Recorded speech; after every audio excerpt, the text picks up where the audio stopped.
பேசும் நேரம். Connecting you with medical experts.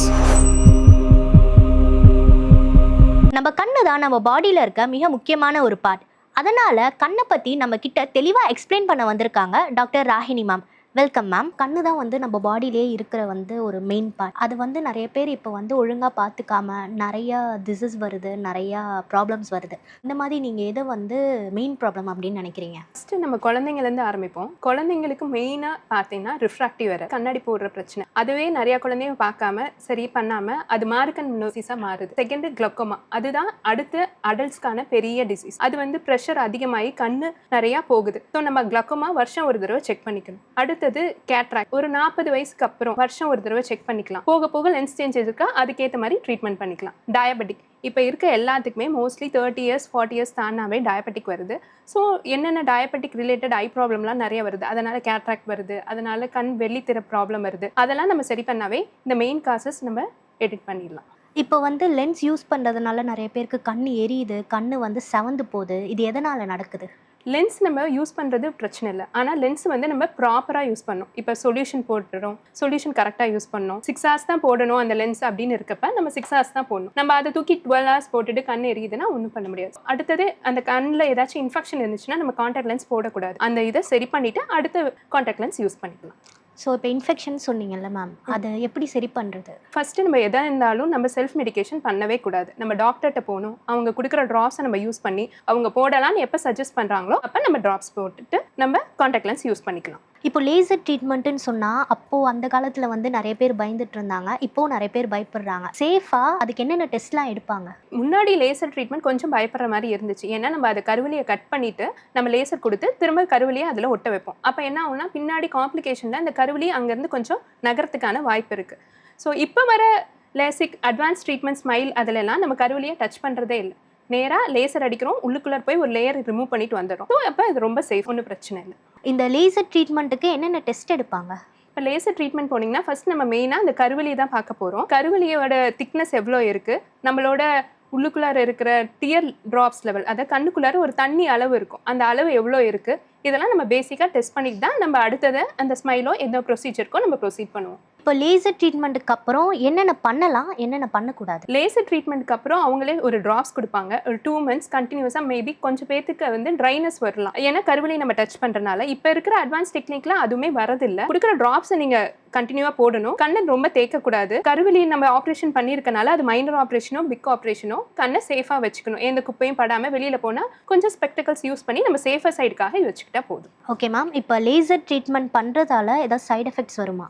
Laser treatment side effects முன்னாடி அந்த ட்ரைனஸ் மட்டும் கொஞ்சம் வந்துட்டு இருந்துச்சு. இப்போ அந்த ட்ரைனஸும் வரதில்லை. அட்வான்ஸ் டெக்னிக்கில் ட்ரைனஸுமே வரதில்லை. இப்போ ரொம்ப சேஃப் தான். இப்போ நிறைய பேர் லென்ஸ் யூஸ் பண்ணுறாங்க மேம், நான் கூட யூஸ் பண்ணிக்கிட்டு இருக்கேன். அது ஒரு பர்டிகுலர் டைம் வரைக்கும் தான் யூஸ் பண்ணணும்னு சொல்கிறாங்க. லைக் 1 day லென்ஸ் இருக்குது, 1 month லென்ஸ் இருக்குது. அதுக்கு மேலே போட்டால் என்ன ஆகும்? காண்டாக்ட் லென்ஸ் நிறைய விதம் இருக்குது. நீங்கள் சொல்கிற மாதிரி 1 day இருக்குது, 1 month இருக்குது, 1 year கூட இருக்குது. ஆனால் அது 1 monthனா 1 month தான் யூஸ் பண்ணணும், 1 dayனா 1 day தான் யூஸ் பண்ணணும். ஏன் அப்படின்னா ரொம்ப நாள் ப்ரொலாங் யூஸ் பண்ணால் சில சமயம் அந்த காண்டாக்ட் லென்ஸில் ப்ரோட்டீன் சப்ஸ்டன்ஸ் அது மேலே படியும். இப்போ உங்களுக்கு பிளராக இருக்கும். அதில் ரொம்ப நாள் யூஸ் பண்ணிட்டு இருக்கப்ப இன்ஃபெக்ஷன் வரதுக்கான வாய்ப்புகள் அதிகம். ஸோ 1 dayனா நம்ம பர்டிகுலராக 1 day யூஸ் பண்ணணும். 1 monthனா 1 monthோட நம்ம நிறுத்திக்கிறது தான் ரொம்ப சேஃப். நிறைய பேர் குளிக்கும் போது லென்ஸ் யூஸ் பண்ணக்கூடாது, தூங்கும் போது லென்ஸ் யூஸ் பண்ணக்கூடாது அப்படின்னு சொல்கிறாங்க. நான் கூட ஒரு நாள் லென்ஸ் கேஸ் எடுத்துகிட்டு போகலன்ட்டு கண்ணில் லென்ஸ் வச்சுட்டே தூங்கிட்டேன். எனக்கு ஒரு மாதிரி ஹீட் ஆயிடுச்சு கண்ணுக்கு பக்கத்தில். பாசிபிளா நடக்குமா அந்த மாதிரி? நான் ஒரு கேஸ் பார்த்தேங்க. 22 வயசு காலேஜ் படிக்கிற பொண்ணு, 2nd year MSc. அந்த பொண்ணு கான்டாக்ட் லென்ஸ் போட்டுட்டு தெரியாமல் கண்ணை தேய்ச்சிட்டா. இந்த தூங்குறப்ப ஏன் போடக்கூடாதுன்னு சொல்கிறோன்னா நம்ம கண்ணை தேய்க்கிறோம், குளிக்கிறப்ப ஏன் போடுக்கணும் தெரியாமல் சோப் பார்ட்டிகல்ஸ் வரப்போ கண்ணை தேய்க்கிறதுனால அவள் கண்ணை தேய்ச்சிட்டா. அடுத்த நாள் பார்த்தா கருவலி ஃபுல்லாக காயமாயிருந்துச்சு. கருவலி கீழே ஃபுல்லாக பஸ் நம்ம சொல்லுவோம் இல்லையா, அந்த மாதிரி பஸ் ஃபுல்லாக கண்ணே தெரியல. அதுக்கப்புறம் நம்ம எமர்ஜென்சி ட்ரீட்மெண்ட் போய் அதை ரொம்ப ரிஸ்க் எடுத்து காப்பாற்றி கடைசியில் அவளுக்கு ஃபுல்லாக விஷன் வரல, ஆனால் கொஞ்சம் தான் விஷன் வந்துச்சு. பட் காப்பாற்றுறதே நம்மளுக்கு பெரிய கடமையாயிடுச்சு. So most probably contact lens use பண்ணால் நீங்கள் எவ்வளோ சேஃபாக யூஸ் பண்ணுறீங்களோ அவ்வளோ சேஃபாக யூஸ் பண்ணுறது தான் நல்லது. இப்போது ஸ்பெக்ஸுக்கும் கான்டாக்ட் லென்ஸ்க்கும் என்ன வித்தியாசம் இருக்குது? ஸ்பெக்ஸ் என்னை பொறுத்த வரைக்கும் ரொம்ப சேஃப், ஒன்றுமே பிரச்சனை இல்லை. நம்ம தூக்க வரதா கழட்டி தூங்க வச்சிடலாம், குளிக்கிறமா கழட்டி வச்சிடலாம். ஆனால் கான்டாக்ட் லென்ஸ் நம்ம பார்த்தோன்னா காஸ்மெட்டிக்ஸ்க்காக இப்போ நம்ம யூஸ் பண்ணிக்கலாம். எல்லா இடத்துலையும் நம்ம கண்ணாடி யூஸ் பண்ண முடியாது இல்லையா, அதனால நம்ம கான்டாக்ட் லென்ஸ் யூஸ் பண்ணிக்கலாம். ஆனால் கான்டாக்ட் லென்ஸ் நான் சொல்கிறது தான், எப்பயுமே நீங்கள் சேஃபாக யூஸ் பண்ணுங்கள். சேஃபாக யூஸ் பண்ணுற வரைக்கும் கான்டாக்ட் லென்ஸ் ஒரு ப்ராப்ளமும் இல்லை. மேம் இப்போ வந்து நார்மலாக குழந்தைங்க எல்லாம் பிறக்கும் போதே கண்ணு வந்து நல்லா தான் தெரியும். பட் போக போக போக அது வந்து பிளர் ஆயிரும். ஸோ அது வந்து எதனால் ஆகுது? ஆக்சுவலாக அதுதான் நம்ம ரிஃப்ராக்டிவ் எரர்னு சொல்கிறோம். டிவி பார்க்குறப்ப குழந்தைங்க ஃபஸ்ட்டு தூரத்துலேருந்து பார்க்குறாங்களான்னு பார்க்கணும். அந்த குழந்தை அதுக்கே தெரியலன்னா கொஞ்சம் கொஞ்சமாக அது கிட்ட போய் பார்க்க ஆரம்பிக்கும். கண்ணை தேய்ச்சி பார்க்க ஆரம்பிக்கும். இதெல்லாமே நம்ம வீட்டிலேருந்தே கண்டுபிடிச்சிடலாம் குழந்தைங்களுக்கு. அதை தவிர குழந்தை எப்போ நம்ம செக்அப் கூட்டிகிட்டு போனால் ஸ்கூல் டீச்சர்ஸ் வந்து பார்க்கலாம். லாஸ்ட் போர்டில் எழுதி உட்காரப்ப ஹோம்ஒர்க் பண்ணாதுங்க, சரியா போர்டில் போட்டதை எழுதாதுங்க. ஸோ அப்போ டீச்சர்ஸ் மூலயமா நம்மளுக்கு தெரிய வரலாம். இது மாதிரி குழந்தைங்க எப்போ வந்து நம்ம கண்ணு ஒழுங்காக பார்க்காம இருக்காங்கன்னு நம்ம ஐடென்டிஃபை பண்ணி அப்போ உடனே செக்அப் கூட்டிகிட்டு வரணும். அப்பயும் சில பேரண்ட்ஸ் என்ன பண்ணுறாங்கன்னா, அவங்க தெரிஞ்சும் கண்ணாடி போடுறதுக்கு பயந்துக்கிட்டு கண்ணாடி போடாமல் இருக்காங்க. ஆனால் அப்படி போடாமல் இருந்தால் இருக்கிற பவர் இன்னும் அதிகமாகுமே தவிர கொஞ்சம் கூட கம்மி ஆகாது. நீங்கள் எப்படி சொல்கிறீங்க? ஸோ அது எந்த ஏஜ்லேருந்து நடக்க பாசிபிள்? நீங்கள் அது 2 இயர்ஸ்லேருந்தே இருக்கலாம். டிவி பார்க்குறது எதுவுமே ஒழுங்காக பார்க்காதுங்க. நம்ம வந்து ஒரு சைடில் பார்க்க ஆரம்பிக்குங்க, ஒரு மார்க்கன் மாதிரி பார்க்க ஆரம்பிக்குங்க. இது எல்லாமே சில இது வந்து ரிஃப்ராக்டிவ் எரர் மூலியமாக வர்றது தான். நம்ம அப்பையிலேருந்தே நம்ம குழந்தைங்களை கூட்டிகிட்டு போய் நம்ம செக்அப் பண்ணிக்கலாம். ஐ செக்அப் பண்ணணும் அப்படின்னா ஒன்று வந்து ஹாஸ்பிட்டல் போகிறாங்க, இல்லை இப்போ வந்து நிறைய பேர் வந்து ஆப்டிக்ஸ் ஷாப் அதுக்கு போயிடுறாங்க. பட் வந்து ஹாஸ்பிட்டல் போனால் அந்த லென்ஸ் எல்லாம் யூஸ் பண்ணி கண்ணு க்ளீன் பண்ணி அது போடுறதே வந்து எரியும். நானும் ஒரு வாட்டி பண்ணியிருக்கேன். இது வந்து பெட்டரா இல்லை ஆப்டிக்ஸில் செக் பண்ணுறதே பெட்டரா? நீங்கள் ஆப்டிகல்ஸ் போகலாம், கண்ணாடி வாங்கலாம், பிரச்சனை இல்லை. ஆனால் சரியான பவர் போடணும். யூஸ்வலாக நம்ம ஹாஸ்பிட்டல் போனால் நம்ம டைலேட் பண்ணுவோம். டைலேட் பண்ணி ட்ராப்ஸ் ஊற்றி செக் பண்ணி பின்னாடி நரம்பெல்லாம் செக் பண்ணி கரெக்டான பவர் ப்ரிஸ்கிரைப் பண்ணுவோம். நீங்கள் ஆப்டிகல்ஸ் போய் கண்ணாடி வாங்குறது பிரச்சனை இல்லை. ஆனால் கரெக்டான பவர் நம்மக்கிட்ட நிறைய பேஷண்ட்ஸ் வராங்க, அங்கே போய் வாங்கணும், ஆனால் வந்து நம்மளுக்கு டபுளாக தெரியுது, ஆனால் கண்ணு வந்து சரியாக தெரியல. அப்போ அவங்களுக்கு என்னென்னா 2 தடவை கண்ணாடி வாங்குற மாதிரி இருக்குது. நம்ம ஃபஸ்ட்டு அங்கே ஒரு கண்ணாடி வாங்கிட்டு நம்ம கிட்ட வந்து செக் பண்ணுறாங்க, செக் பண்ணிட்டு பவர் மாறிட்டு திரும்ப ஒரு தடவை கண்ணாடி வாங்குற மாதிரி. மோஸ்ட்லி நம்ம டாக்டர்ஸ் கிட்ட பார்த்துட்டு அதுக்கப்புறம் அந்த ப்ரிஸ்கிரிப்ஷன் எடுத்துகிட்டு போய் நீங்கள் கண்ணாடி வாங்கிக்கிறதுல பிரச்சனை இருக்காது. கண்ணாடியிலேயே இந்த ஆர்டினரி ஸ்பெக்ஸ் சொல்கிறாங்க, அதே மாதிரி ப்ரொக்ரெசிவ் ஸ்பெக்ஸ் சொல்கிறாங்க. இது ரெண்டுத்துக்குமே என்ன வித்தியாசம் இருக்குது? ப்ரொக்ரெசிவ்ங்கிறது நம்ம ஏஜுக்கு வராதுங்க. ஒரு 30-40க்கு அப்புறம் போனீங்கன்னா உங்களுக்கு கிட்ட பார்வை பிரச்சனை வருங்க. கிட்ட பார்வை பிரச்சனை இருக்கப்ப தூர பார்வை கிட்ட பார்வை சேர்த்து ஒரே கண்ணாடியில் போடுவோம். பேர் பைஃபோக்கல்னு சொல்லுவாங்க. ஒரு கண்ணாடி எடுத்துட்டிங்கன்னா கீழே வந்து ஒரு ரவுண்ட் மாதிரி இருக்கும். அது ஆனால் என்ன பிரச்சனைனா கீழே பார்க்குறப்ப பள்ளமாக தெரியும் உங்களுக்கு. அவங்க நடக்கிறப்ப படி இறங்குறப்ப பள்ளமாக தெரிஞ்சதுனால நிறைய பேர் கீழே விழுகிறதுக்கு வாய்ப்பு இருக்குது. இப்போ ப்ரொக்ரெசிவ்ல என்ன பண்ணுறாங்கன்னா மேலே கீழே அப்படி இன்னும் தனித்தனியாக இருக்காது, எல்லாம் ஒரே மாதிரி இருக்கும். ஸோ பேஷண்ட் இன்னுமே கம்ஃபர்டபுளாக இருப்பாங்க ப்ரொக்ரெசிவ் லென்ஸில். மேம் இப்போ வந்து ஒரு ஏஜுக்கு அப்புறம் வந்து கண்ணாடி யூஸ் பண்ணுறது மஸ்ட்டுன்னு சொல்கிறாங்கல்ல, அது எதனால் மேம்? ஒரு 40 வயசு ஆனதுக்கப்புறம் ப்ரெஸ்பயோப்பியான்னு ஒரு டிசீஸ் இருக்குது. அது வந்து நம்ம கண்ணோட கருவலி பின்னாடி இருக்க ஒரு ஐரிஸ் சிலியரி மசில்னு சொல்லுவோம். அது கொஞ்சம் வீக்கன் ஆகும். வீக்கன் ஆகுறப்ப என்ன ஆகும்னா நம்மளுக்கு வந்து அந்த அகாமடேஷன் எஃபெக்ட் வந்து ரொம்ப கம்மியாகும். அப்போ என்னன்னா கிட்ட நம்ம பார்க்கறத நம்மளால பார்க்க முடியாது. ஒரு 40 வயசு ஆனதுக்கப்புறம் நம்ம கண்ணாடி போடுற மாதிரி இருக்கும். அதுக்கு தான் இந்த 40 வயசுக்கு அப்புறம் கண்ணாடி மஸ்ட்டுன்னு சொல்கிறதுங்க. நைட் ஷிஃப்ட் பண்ணுறவங்க இல்லை நைட்டில் வந்து மொபைல் அதிகமாக லைட் ஆஃப் பண்ணிட்டு யூஸ் பண்ணுறவங்க, அவங்களுக்கு வந்து கண்ணில் வர ப்ராப்ளம்ஸ் என்னென்ன இருக்குது? ஃபஸ்ட்டு நம்ம லைட் ஆஃப் பண்ணிவிட்டு மொபைல் பார்க்கவே கூடாது. கண்ணு ஆல்ரெடி மொபைல்னால வர ரேஸே ரொம்ப அதிகம். இதில் இருட்டுக்குள்ளார நம்ம ஃபோனை பார்க்குறப்ப இன்னுமே அதிகம். ஸோ ஃபர்ஸ்ட் ஆஃப் ஆல் நம்ம பார்க்கவே கூடாது.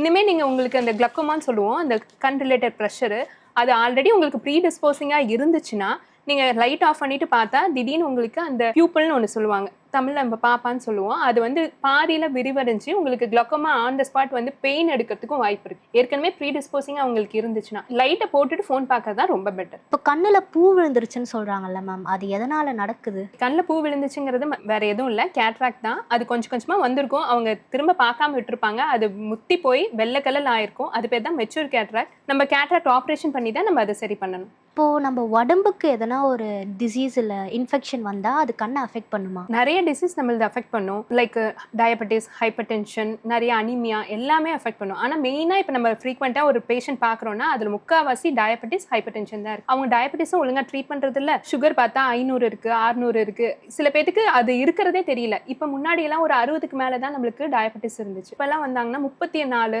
35 இந்த பேஷண்ட்டுக்கு டயபெட்டிஸ் இருக்குது. அவங்க ஃப்ரீக்வெண்ட்டாக மாத்திரையும் எடுத்துக்கிறது இல்லை. ஸோ நம்ம சில பேர்த்த கண்டுபிடிச்சி நம்ம மெடிசனுக்கு அனுப்புகிற மாதிரி இருக்குது. அப்போ நம்ம கண்டுபிடிக்கிறப்பயே அவங்களுக்கு வந்து பின்னாடி வெள்ளித்திரை ரெட்டினான்னு ஒன்று சொல்லுவோம், அது முக்கால்வாசி எஃபெக்ட் ஆயிருக்கு. அதை ட்ரீட்மெண்ட் பண்ணுறது இயர்லியாக இருந்துச்சுன்னா ஈஸியாக நம்ம ட்ரீட் பண்ணிக்கலாம். போக போக ஆச்சுன்னா நரம்பு வீக்கமாகி அதை நம்ம ட்ரீட் பண்ண முடியாத அளவுக்கு போயிடுது. கலர் பிளைண்ட்னஸ்ன்னு சொல்கிறாங்க, பேர் குழந்தையிலேருந்தே இருக்குது, அது நடுவில் வரதுக்கும் சான்சஸ் இருக்கா? கலர் பிளைண்ட்னஸ்ங்கிறது முக்கால்வாசி பேர் குழந்தைங்கலேருந்தே வரதுக்கு வாய்ப்பு இருக்குது. அது முக்கால்வாசி மேலுக்கு தான் வரும், ஃபீமேலுக்கு ரொம்ப கம்மி தான். 3:1 மேல் தான் அதிகமாக வரும்.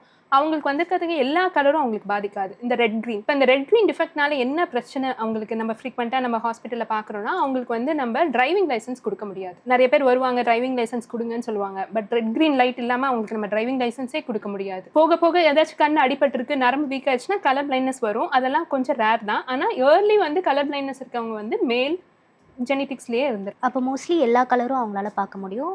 எல்லா கலரும் மேக்ஸிமம் பார்க்க முடியும். ஒரு சில முக்கியமாக ரெட் கிரீன் அவங்களுக்கு டிஃபெக்டாக இருக்கும். நம்ம அதுக்குன்னு ஒரு சார்ட் வச்சுருப்போம். அந்த சார்ட்டில் ஒரு 25 சார்ட் இருக்க மாதிரி இருக்கும். அந்த 25 சார்ட்டில் அவங்க எத்தனை சார்ட் படிக்க முடிகிறாங்கன்னு பார்க்கணும். இப்போது ஐ கேன்சர் வந்து குழந்தைங்களுக்கு வர சான்சஸ் இருக்கா? குழந்தைங்களுக்கு நிறையா வரத்துக்கு வாய்ப்பு இருக்குது. அது பேர் தான் வந்து ரெட்டினோபிளாஸ்டோமான்னு சொல்லுவோம். நம்ம டார்ச் அடித்து பார்க்குறப்ப கருவெளி உள்ளுக்குள்ளார ஒரு வெள்ளை கலரில் ஒரு ரிஃப்ளெக்ஸ் தெரியும். நம்ம ஃபஸ்ட்டில் அது இல்லை அது டார்ச் லைட்னால தெரியறது தான் நம்ம நினைப்போம். ஆனால் அது கிடையாது. அந்த குழந்தைக்கு பிறக்கிறப்பே சில குழந்தைங்களுக்கு இருக்கும். ஒரு கண்லேயும் இருக்கலாம், 2 கண்லேயும் இருக்கலாம். ஆனால் குழந்தை பிறந்திருக்கப்பே அதை ரேர் அப்படின்னு சொல்லலாம். ஆனால் அதை நம்ம ட்ரீட் பண்ணிக்கலாம். ஏர்லியாகவே கேட்ராக்ட் மாதிரி தான் அதை ட்ரீட் பண்ணி நம்ம எடுத்துக்கலாம். ஒரு கண்ணில் இருக்கப்ப நம்ம வந்து உடனே பண்ணணும்னு இல்லை, 2 கண் இருக்கப்ப நம்ம டக்குன்னு பண்ணுறது தான் நல்லது. இல்லைன்னா அந்த குழந்தை எப்பயுமே ஒரு ஷேடோ மாதிரி ஒன்றுமே பார்க்க தெரியாமல் இருந்துக்கும். ஸோ நம்ம இயர்லியாக ட்ரீட் பண்ணிட்டோம்னா அந்த குழந்தைக்கு விஷன் கொஞ்சம் கிடைக்க வாய்ப்பு அதிகம். இப்போ ஐ கேன்சரோட சிம்டம்ஸ் என்னென்ன அதை முன்னாடியே கண்டுபிடிக்க முடியுமா? இப்போ வந்து அப்பாவுக்கு வந்திருக்கு அப்படின்னா அவங்களோட குழந்தைங்கள அடிக்கடி நம்ம ஃபாலோ பண்ணி அந்த குழந்தைங்களுக்கு இருக்கான்னு நம்ம செக் பண்ணிக்கிட்டே இருக்கலாம். மற்றபடி ப்ளரிங் ஆஃப் விஷன், ஏதாச்சும் நரம்பு தலைவலிக்குது, இது மாதிரி வரவங்களுக்கு நம்ம எம்ஆர்ஐ எடுத்து பார்க்குறப்ப எங்கேயாச்சும் ஒரு பக்கம் கட்டி இருக்கப்ப நம்மளுக்கு வந்து கருவலி இல்லைன்னா எங்கேயாச்சும் பாதிக்கிறதுக்கு வாய்ப்பு இருக்குது. இப்போ குழந்தைங்களுக்கு விளக்கெண்ணெல்லாம் கண்ணில் ஊற்றுவாங்கல்ல மேம், அது நல்லதா? நம்ம ஊர் சைட்லாம் பார்த்தோன்னா நிறைய பேர் பிறந்த குழந்தைங்களுக்கு சூடு இருக்குது, கண்ணில் விளக்கெண்ணெய் ஊற்றுங்க அப்போ தான் சரியாகும் அப்படிங்கிறது வந்து ஒரு எல்லாத்துக்கிட்டுமே அந்த ஒரு மித்து இருந்துக்கிட்டே இருக்குது. ஒரு கண்ணுக்குள்ளார எண்ணெய் ஊற்றுனா எப்படி அலைஞ்சு தெரியுமோ அது மாதிரி தான் அழிஞ்சு தான் தெரியும். அந்த கருவலி நல்லா இருக்க கருவலி ப்ராப்ளம் ஆகி அதுக்கு அல்சருக்கு ட்ரீட்மெண்ட் பண்ணி அந்த குழந்தைக்கு சின்ன வயசுலேயே பார்வை போக தான் வாய்ப்பு இருக்குது. கண்டிப்பாக கண்ணில் எண்ணெய் ஊற்றவே கூடாது. நிறைய பேர் சொல்லுவாங்க காலையில் எழுந்திரிச்சா வந்து சில் தண்ணியில் வந்து ஃபேஸு கண்ணெல்லாம் வாஷ் பண்ணால் நல்லதுன்னு சொல்லுவாங்க. இப்போ நானே வந்து டஸ்ட் இருந்தால் லைக் கிண்ணத்தில் வந்து பிடிச்சிட்டு கண்ணை வந்து இப்படி இது பண்ணுவேன். அது நல்லதா மேம்? கண்ணு கழுவுறது ஒன்றும் தப்பு கிடையாது. ஆனால் அது சில் தண்ணியில் கழுவுனா கண்ணு கிளியர் ஆகும் அப்படிலாம் இல்லை. கண்ணை நம்ம யூஸ்வலாக எப்பயுமே க்ளீனாக வச்சுக்கணும், ஹைஜீனாக வச்சுக்கிற வரைக்கும் நல்லது. ஆனால் அதுக்காக சில் தண்ணியில் கழுவணும், கண்ணு ஒரு இப்போலாம் எனக்கு தெரிஞ்ச ஒரு பேஷண்ட்லாம் சொல்கிறாங்க ஒரு பால் மாதிரி இருக்குது, அந்த பாலை கண்ணில் வச்சுக்கலாம், அந்த கண்ணில் வச்சா கண்ணு வந்து தானாக க்ளீன் ஆயிரும் அப்படின்னு சொல்கிறாங்க. ஆனால் அதெல்லாம் கண்டிப்பாக கிடையாது. கண்ணை ஹைஜீனாக வச்சுக்கிட்டிங்கனாவே அது கண்ணு ரொம்ப நல்லதாக இருக்கும். இப்போ சன்கிளாஸ் வந்து நிறைய பேர் ஸ்டைலுக்கு யூஸ் பண்ணுறாங்கன்னு நினைக்கிறாங்க. அது வந்து யூஸ் பண்ணுறது வந்து கண்ணுக்கு நல்லதா? ஓகே, சன்கிளாஸ் யூஸ் பண்ணலாம், அது ஒன்றும் தப்பு இல்லை. ஆனால் சன்கிளாஸ் இப்போ நம்ம யூஸ்வலாக வண்டியெல்லாம் ஓட்டுறப்ப சன்கிளாஸ் போட்டுட்டு யூஸ் பண்ணுறது நல்லது தான். ஏன்னா அந்த கண்ணோட ஏசி வந்து அப்படியே நேராக கண்ணிலே அடிக்குது. அப்போ வந்து ட்ரைனஸ் இன்னும் அதிகமாகுது. 8 hours வண்டி ஓட்டுறாங்க அப்படிங்கிறவங்களுக்குலாம் அந்த கண்ணாடி போட்டுட்டு வண்டி ஓட்டுறதுனால ஒன்றும் தப்பு இல்லை. ஸோ அதுவும் இல்லாமல் அவங்களுக்கு அந்த ரேஸ் எஃபெக்ட் எல்லாமே கொஞ்சம் கம்மி பண்ணுது. கண்ணாடி போட்டுட்டு போகிறதுனால ஒன்றும் தப்பு இல்லை. இப்போ வந்து கிச்சனில் சமைக்கும் போது அந்த கடுகு எண்ணெய்லாம் கண்ணில் படுது, குழந்தைங்க வந்து இந்த மிளகாத்தூள் எடுத்து கண்ணில் வச்சுக்கிறாங்க. அதே மாதிரி குளிக்கும் போது இந்த சோப்பு ஷாம்புலாம் கண்ணுக்குள்ளே போயிடுது. அது வந்து நல்லதா? ப்ராப்ளம் ஏதாவது ஆகுமா? ஓகே, அது நல்லதான்னு கேட்டால் கண்டிப்பாக நல்லதில்லை. ஆனால் கடுகெல்லாம் ஊற்று நிறைய பேஷண்ட்ஸ் வருவாங்க. ஆனால் வந்தாங்கன்னா அவங்களே செல்ஃப் ட்ரீட்மெண்ட் பண்ணாத வரைக்கும் எல்லாமே நல்லது. நேராக டாக்டர்கிட்ட வந்துட்டிங்கன்னா அந்த கருவில் எந்த அளவுக்கு காயம் ஏற்பட்டிருக்கு அப்படின்னு நம்ம போட்டு செக் பண்ணிவிட்டு அதுக்கு என்ன ட்ரீட்மெண்ட் கொடுத்துக்கலாம். இவங்க வீட்லேயே நிறைய பேர் என்னாச்சுன்னா அது ஒன்றும் இல்லை அது சரியாயிரும்னு சொல்லி விடுறது தான் கருவலி காயமாயி நாளைக்கு அவங்களுக்கு கண்ணே தெரியாமல் போகிறது. நீங்கள் சொல்கிறீங்க இல்லையா குழந்தைங்க மிளகாத்தூள் போட்டுக்குது, அதெல்லாம் ரொம்ப அவங்களுக்கு எரியும். வீட்லேயே சும்மா தண்ணி ஊற்றி கழுவுறது மட்டுமே ட்ரீட்மெண்ட் கிடையாது. ஒன்ஸ் ஃபர்ஸ்ட் எய்ட் பண்ணிவிட்டு நீங்கள் டாக்டர்கிட்ட வர்றது ரொம்ப நல்லது. இப்போது கண் எதுனா ரெட்டானா வீட்லேயே வந்து லைக் ரீல்ஸ்லாம் வருது, கண் ரெட்டானா இந்த ட்ராப்ஸ் போடுங்க சரியாயிடும் அப்படின்ட்டு. ஸோ அது வந்து டாக்டர் சஜஷன் இல்லாமல் பண்ணுறது நல்லதா? கண்டிப்பாக நல்லதில்லை. எதனால் கண் ரெட் ஆயிருக்குன்னே நம்மளுக்கு தெரியாது. ஒரு கருவலியில் ப்ராப்ளம் வந்து ரெட் ஆயிருக்கா, இல்லை வெளில போட்டு போய் இதில் ஸ்டீராய்டு இருக்குது, ஆன்டிபயோட்டிக் இருக்குது, தெரியாமல் ஸ்டீராய்டு ஃப்ரீக்வெண்ட்டாக யூஸ் பண்ணிகிட்டே இருக்கோம் அப்படின்னா கருவலியில் ஆல்ரெடி ஒரு புண்ணு இருக்குது, திரும்ப கூடயே அது போட்டோன்னா இன்னும் அது பெருசு தான் ஆகும் இல்லையா, கம்மி ஆகாது. எப்பயுமே டாக்டர் பார்க்கறது தான் பெட்டர். இப்போ இந்த மெட்ராஸ் சைன்ட்டு ஒரு டிசீஸ் இருக்குது, ஒரு இன்ஃபெக்ஷன், அது பார்த்தாவே பரவும் அப்படின்னு சொல்கிறாங்க. அதை வந்து உண்மையாக பார்த்தாவே அது பரவுமா? நம்ம சின்ன வயசுலேயே நம்ம ஸ்கூலில் நம்ம படிக்கிறப்ப எல்லாருமே கண்ணாடி போட்டு, ஈவன் என்னோட ஸ்கூல்லையுமே கண்ணாடி போட்டுட்டு ஐயோ அவனுக்கு மெட்ராஸ் இருக்குது, அவன் கிட்ட போகாது, அவன் பார்க்காத அப்படின்னு சொல்லுவாங்க. பார்க்கறதுனால எந்த இன்ஃபெக்ஷன் வராது. அப்படி பார்த்துருந்தா டெய்லி நாங்கள் ஒரு 100 பேஷண்ட் பார்க்குறோம், அது எல்லாமே எங்களுக்கு வந்திருக்கும். எப்போ நம்மளுக்கு வரும்னா அவங்க தொட்ட ஸ்பெக்ஸோ இல்லை வந்து ஃபோனோ அது அப்படியே அதில் இன்ஃபெக்ஷன் இருந்து நம்ம அதை தொடர்ந்து நம்ம யூஸ் பண்ணுறது, அந்த கர்ச்சிஃப் இதெல்லாம் நம்ம சேஃபாக யூஸ் பண்ணுற வரைக்கும் வராது. ஏன் வீட்டில் இருக்கவங்களுக்கு ஃப்ரீக்வெண்ட்டாக ஒருத்தர் வந்துச்சுன்னா எல்லாத்துக்கும் வருதுன்னா அவங்க அதே டவலும் அதே கர்ச்சிஃப் அது அப்படியே யூஸ் பண்ணிகிட்டு இருப்பாங்க. ஆனால் நம்மளுக்கு வந்து அப்படி இல்லை, நம்ம வந்து சேஃபாக இருக்கிற வரைக்கும் நம்மளுக்கு வராது. அதனால பார்த்தா வருதுங்கிறது வந்து ஒரு மித்து தான். மேம் கொடுத்த இன்ஃபர்மேஷன் ரொம்பவே யூஸ்ஃபுல்லாக இருக்கும்னு நம்புகிறேன். நான் உங்கள் மஹிமா. இது வானவில் டிவி வழங்கும் பேசும் நேரம்.